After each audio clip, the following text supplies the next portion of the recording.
utekereza ko perezida w'u Rwanda agenda mu modoka imeze? Mu modoka eshanu ngiye kukwereka hano harimo imodoka zidasanzwe, harimo igura miliyari y'amafaranga y'u Rwanda, nta wundi mu perezida hano muri Afrika uyitunze. Mu modoka afite hari izishinzwe guhagarika ibisasu, hari izitakangwa n'amasasu. Muri izi modoka nta wundi wazitunga usibye His Excellency Paul Kagame. Zifite umutekano udasanzwe utabona ahandi, kandi muri izo shanu ngiye kuzikwereka nkereke uburyo zakozwe n'amafaranga zigura ku isoko n'icyo bisaba kugira ngo uzitunge. Gusa muri zo hari abatemerewe kuzitunga usibye abami, abaperezida ndetse n'ibikomangoma cyangwa abaminisitiri bakomeye ku rwego rw'isi.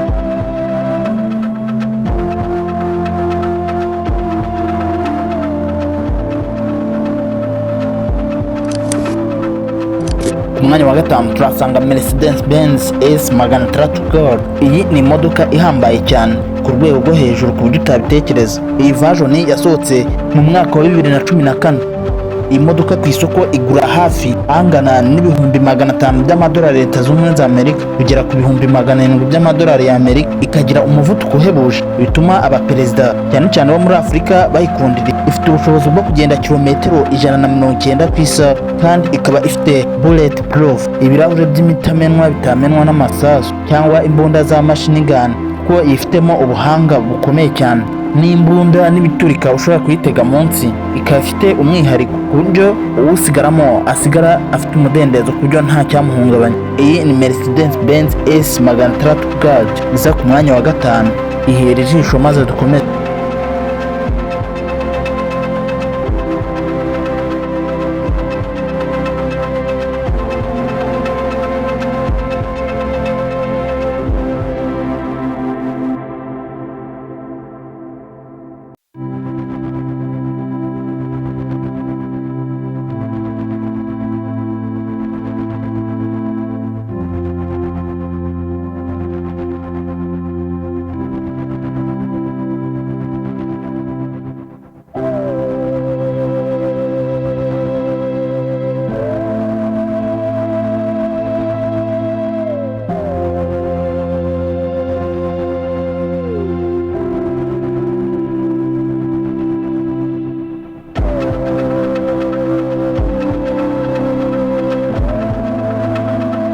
Kane turasanga Audi A Security, ni imwe mu modoka zikoreshwa n'abayobozi ba leta ndetse n'abakuru b'ibihugu. Iyi modoka ikaba ihenze cyane dore ko iri hagati y'ibihumbi 400 by'amadolari Leta Zunze Ubumwe za Amerika kugera ku bihumbi 700 bitewe n'ubwoko ushaka n'uko bayigukorera, kuko izi modoka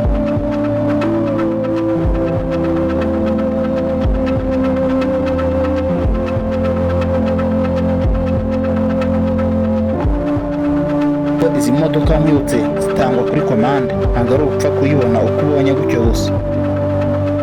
Iyi modoka ya Audi A Security ifite ubuhanga n'ubunararibonye muri sisiteme ya AMOLED ituma imodoka idatuburwa n'amasasu cyangwa itegwe n'ibisasu, dore ko ibi nta kintu byayigira.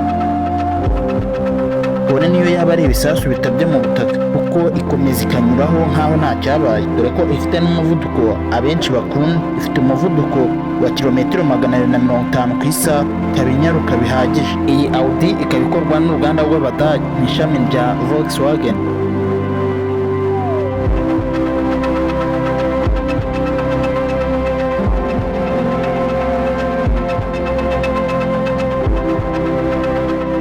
Imodoka iza ku mwanya wa gatatu Range Rover Centenary. Iyi ni imodoka yagenewe abaperezida, abadiplomate ndetse n'abayobozi cyangwa se abacuruzi bo ku rwego rwo hejuru, dore ko iyi modoka version nshya yayo yasohotse mu mwaka wa 2015. Igiciro ku isoko igura amadolari ibihumbi 500. Ifite kugenda ku muvuduko wa kilometero ziri hejuru y'193 ku isaha. Ikaba ifite moteri ya V8 supercharged, kandi iyi modoka ikaba yifitemo uburyo bwa VR8 Armor System. Iyi ni sisiteme iba iri mu modoka ituma imodoka iba umutamena mu gihe bashatse kugabaho igitero, ikizibira mu kanya nk'ako guhombya. Kandi iyi modoka Range Rover Centenary ikaba nziza mo imbere, kuko uba umeze nk'aho wibereye mu nzu igenda. Ihera ijisho maze dukomeze.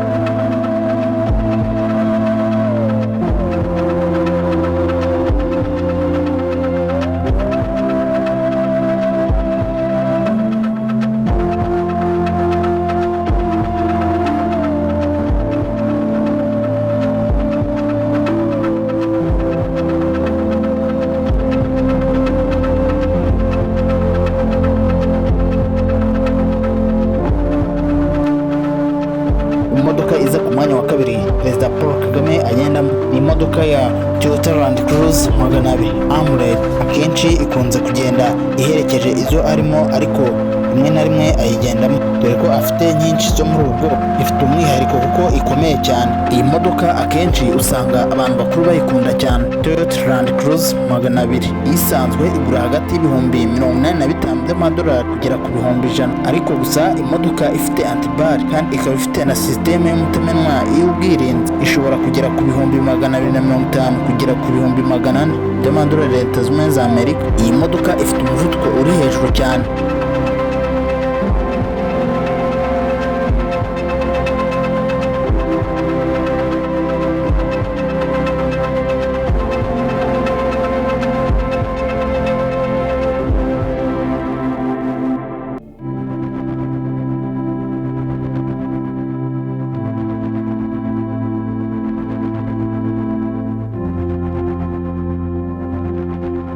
Kuri kilometero 210 ku isaha, ifite moteri ya V60.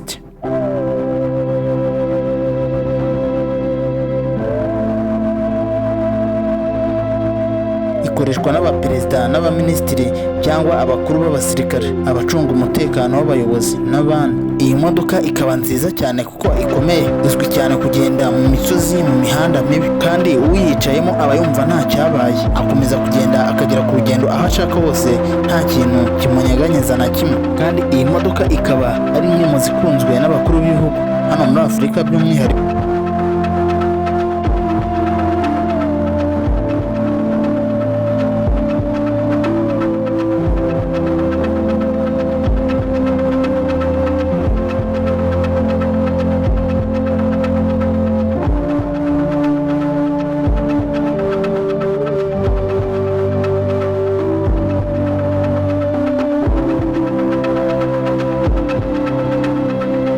Ndagira mbwire ukore subscribe nimba utarayikora, maze uzajya ubona ibiganiro byacu bishya tuba twateguye. Iyi ni Kigali Legend. Reka dukomeze n'imodoka iza ku mwanya wa mbere muzo umukuru w'igihugu cyacu agendamo, His Excellency Paul Kagame. Imodoka ya mbere ni Mercedes Maybach S600 Parman Gold. Iyi modoka yakozwe mu mwaka wa 2016, ifite uburemere buhambaye cyane buteye ubwoba, dore ko hari n'imihanda itemerewe kunyuramo. Igenda ku muvuduko uri hagati ya kilometero 130 ku isaha. Uburemere bwinshi bushobora kugabanywa bitewe n'uko igenda n'umuvuduko ifite, kandi iyi modoka ikaba ifite imbaraga za moteri V12 engine, ikagira horsepower 530. Iyi modoka abo yagenewe abaperezida, abami, ibikomangoma n'abayobozi bakomeye ku isi. Ku isoko igiciro cy'iyi modoka kirahambaye cyane,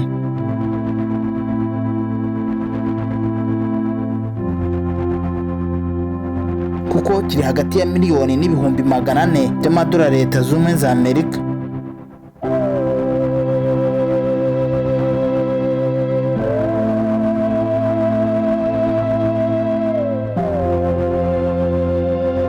Na miliyoni 1 n'ibihumbi 700 by'amadolari ya Leta Zunze Ubumwe za Amerika, ni hafi miliyari 2 na miliyari 3 mu mafaranga y'u Rwanda, bitewe n'umwihariko no kwishakamo. Wibutse ko iyi modoka yemerewe abayobozi gusa, kandi ikaba ifite umutekano uhambaye cyane wo ku rwego rwa nyuma, ari VR10 arma, kurinda ibisasu bikomeye cyane bishobora kuyiterwaho, yaba n'amasasu ya machine gun. Kandi ikaba yifitemo oxygen system mu gihe habayeho imyigaragambyo cyangwa ibitero, kwa kundi imyotsi itumuka izamuka cyangwa ikazamukira mu modoka. Ibi ntibibaho na gake, kuko uyirimo asigara afite umudendezo. Ngiyi imodoka y'agatangaza, nta wundi muperezida hano muri Afurika uyitunze usibye nyakubahwa Paul Kagame. Mercedes Maybach S600 Parman Gold. Iyi ni imodoka iza mu za mbere hano muri Afurika ikomeye.